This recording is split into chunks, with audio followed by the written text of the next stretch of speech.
The year 2009. The Black Eyed Peas were still together, Niga Higa was the most subscribed YouTuber, our parents hadn't found out about Facebook yet, and I was just about to enter middle school, aka the most awkward 3 years of my entire life. Now, I never shy away from an opportunity to embarrass myself publicly in front of millions of strangers on the internet. So today I thought I'd do a fun little video where I review my truly iconic middle school style. Now, I haven't looked at photos of my middle school self in quite some time because I kind of just wanted to erase those 3 years selectively from my memory because they were painfully awkward. But recently on a weekday afternoon, my mom just sent me like 50 photos of me as a kid. So I thought today would be a great time to dig up those traumatic childhood memories together, but also reminisce about a time before TikTok when 13-year-olds were actually ugly as hell and didn't look hotter than me. Okay, so my first photo is technically from the end of 5th grade, but I just wanted to show this photo because it is such an iconic look. The aquarium t-shirt, the khaki shorts, the Crocs. These are actually not real Crocs, by the way. I think these are fake ones from Payless because they were like 20 bucks cheaper than real Crocs like the bougie kids at my school had. You guys will also get well acquainted with this haircut throughout all of my photos. If I'm not wrong, this is like the classic Asian kid haircut. Every Asian mom, for some reason, thinks this is the most flattering shape on my bulbous ass head. I remember having to get my bangs cut like every 6 weeks too, and I just hated talking to the hairdresser because like, I'm fucking 11 years old. I don't have a life. There aren't boys to talk about or like career plans. I'm just sitting there like waiting for the haircut to be over so I could play Nintendogs again. Overall though, this photo is definitely still in like cute little kid territory and I haven't gotten into my atrociously awkward stage yet. So let's venture onwards. This is a photo from that same summer. Still rocking that Anna Wintour haircut. The reason I love this photo is that before I knew how to sew and thrift flip, I would draw my own t-shirts. I would buy those like $1 t-shirts from Joann's and then draw on them with felt tip markers, and this was one of my favorites. It has a lion and it says "RAR," period. If that's not the most fucking 2008 shit you've ever seen. To complete the look, may I draw your attention to these fucking camo capris. Here is a better photo. Basically, these were some type of outdoor pant that I got from LL Bean, and they were the type that are like full length normally, but you can roll up the bottoms and then attach them with like little snappy tabs to hold them up. Also, as you can see in this picture, I did decisively the only thing that could make this situation even worse, which is to roll down the top of the pants to make them even more low-waisted than they already were, and I thought it made it look cuter for some godforsaken reason.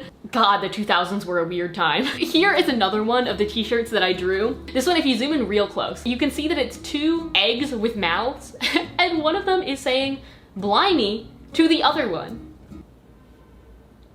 What? That doesn't make any sense. The funny thing is, I remember making that t-shirt and thinking it was so cool and like British. Here's a spicy little winter look for you guys. I got this hat the winter of 6th grade. I would wear it to school even though it was against the rules to wear hats in school. So I was a little rebel there. And when I was feeling extra weird, you know how some kids like pull down their hoodie strings and hide into their hoodies? I would do that same shit with my hat. I would like pull down the top flap and buckle the straps so I'd be like enclosed inside my little furry hat. As you can tell, I was a really normal kid. This is the outfit that I wore pretty much every single day of 6th grade. I don't know about you guys, but every single year I would go to the mall and I would buy a hoodie, and that was like my hoodie for the year. Every single day at school I would wear it. The sleeves would get like so worn out that my mom would have to sew them back together. No matter what outfit I put together, this hoodie was going on top. It was like my safety blanket as a kid. It felt really good to have something oversized and familiar. As a 21-year-old, I do the same shit, but just with a weighted blanket in the comfort of my own home. I wore a tie-dye t-shirt underneath for a little pop of color. And you can also spot my LL Bean pants unfurled in their full glory. I think of all the outfits in this video, this one might be the worst. Not because it's the most embarrassing. Honestly, this is one of the most neutral outfits I've seen, but just because I wasn't trying at all, and I remember feeling really cool that I didn't try. It was like a point of pride for me to be like, I'm not like other girls who care about how they look. It's totally cool to not give a shit about your appearance or to really give a shit about your appearance, but I think the sad thing is feeling like this sense of superiority based on how you look or dress, or like judging other people based on that. Here is me and the squad at my friend's bat mitzvah. So I was just coming up on 13 years old. This was like prom when we were in middle school. I remember breaking it down on the dance floor to teach me how to Dougie, and there was this like really hot DJ who was teaching us all how to Dougie. Teach me how to Dougie, teach me how to Dougie, teach me how to Dougie, teach me how to Dougie, teach me how to Dougie. And me and all of my friends thought that if we Dougied good enough, then this DJ would like want to kiss us us or something. We were like all obsessed with him. I borrowed this blue dress from my sister, which honestly, like as far as middle school fashions go, was not too bad a choice. Even though I don't wear ballet flats anymore, I do like this little T-strap detail around the toe box. So if these shoes were like pointed and a heel and had that T-strap detail, I think I would wear them. So like basically just if they were different shoes, I would wear them. This burnt sienna Baroque patterned hoodie was from Eddie Bauer. It was actually from one of those fancy hipster like rock climbing brands. So this was the most expensive piece of clothing I owned at the time. And on bottom, I'm wearing those flip-flops that cost like $2 from Old Navy. You'd get a pair every summer, absolutely destroy them. Then you'd buy another pair the next summer and they were like definitely made in a sweatshop by child laborers, but we didn't know that when we were kids. Aw, here's a cute one of me posing with my middle school crush. My middle school crush being the President of the United States, Barack Obama. I'm honestly scared to put this online because there is a high probability that this gets turned into a meme. This just is the most middle school dance photo I've ever seen. Everything from the floral dress that like would be cute, but I covered it up with a cardigan because I was too shy to show my shoulders. And best of all, the fedora with a little chevron stripe on it. And I put a glow stick on top of my fedora.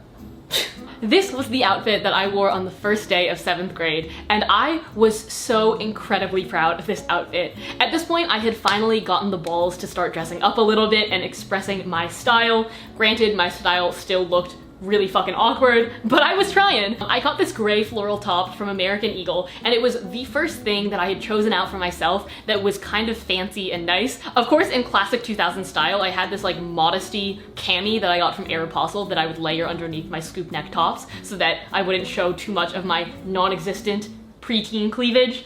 Preteen cleavage is a phrase I never want to hear myself say again. My favorite part of this whole look though is my holster of Prismacolor pens. If you were an art kid growing up, you know that Prismacolors were like the Tesla of art supplies. They were so expensive, but if you timed it out right, you could use your 50% off Michael's coupon and layer it with another 20% off Michael's coupon, and then you could get them for kind of a good deal. I don't need to go to rehab for coupons. You're the one that has the problem. Oh boy, welcome to 8th grade. This is where things get real awkward. As if they weren't awkward enough already. At this point, I was finally trying to grow out my bangs that my mom had cursed me with when I was a child. My hair looks like 2000s Justin Bieber, an emo girl on Tumblr, and a ferret had a baby.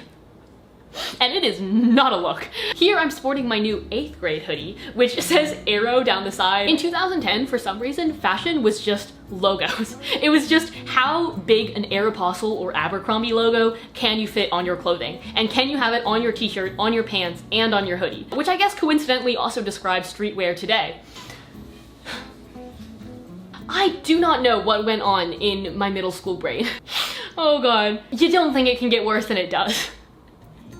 At this point, I was getting far in the journey of growing out my bangs, and they were getting increasingly sideswept. At the time, I thought I looked like the daughter in The Incredibles with like a mysterious hair swept over the eye, but in reality, I looked like a hairy pirate. I remember I bought this top full price at a Nordstrom. It was like $35 in 2012 money. I loved the nautical stripes and I thought the button detail on the shoulder was like super cool and military inspired. At the time, I also thought that it draped nicely, when in reality, it just fits really, really bad. As you can see, I'm following through with my nautical theme. For a period of like 4 years of my life, I would buy anything with navy and white stripes on it. I thought it was so cute. These are some New Balance sneakers that I got from Sears, spiced up with some bright red laces, like the fucking hype beast that I was. For some reason, me and my friends at this point really got into lacing our sneakers in an interesting, cool way. So we would look up tutorials online of how to lace your sneakers in unique ways. I guess that was like my way of making a fashion statement, albeit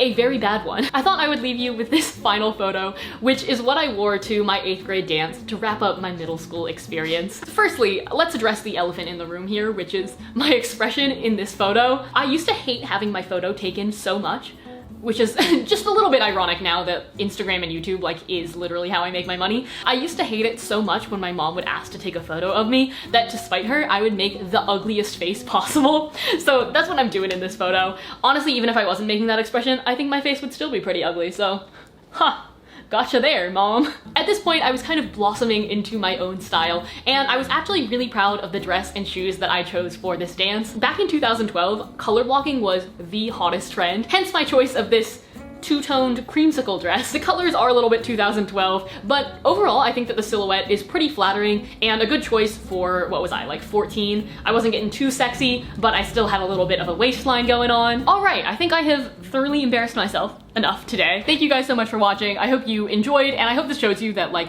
no matter how shitty your style is, there's plenty of time in your life to improve or to change it. I really started from the bottom, and now here I am, slightly above average. Thanks again for watching, and I will see you guys next week. Bye!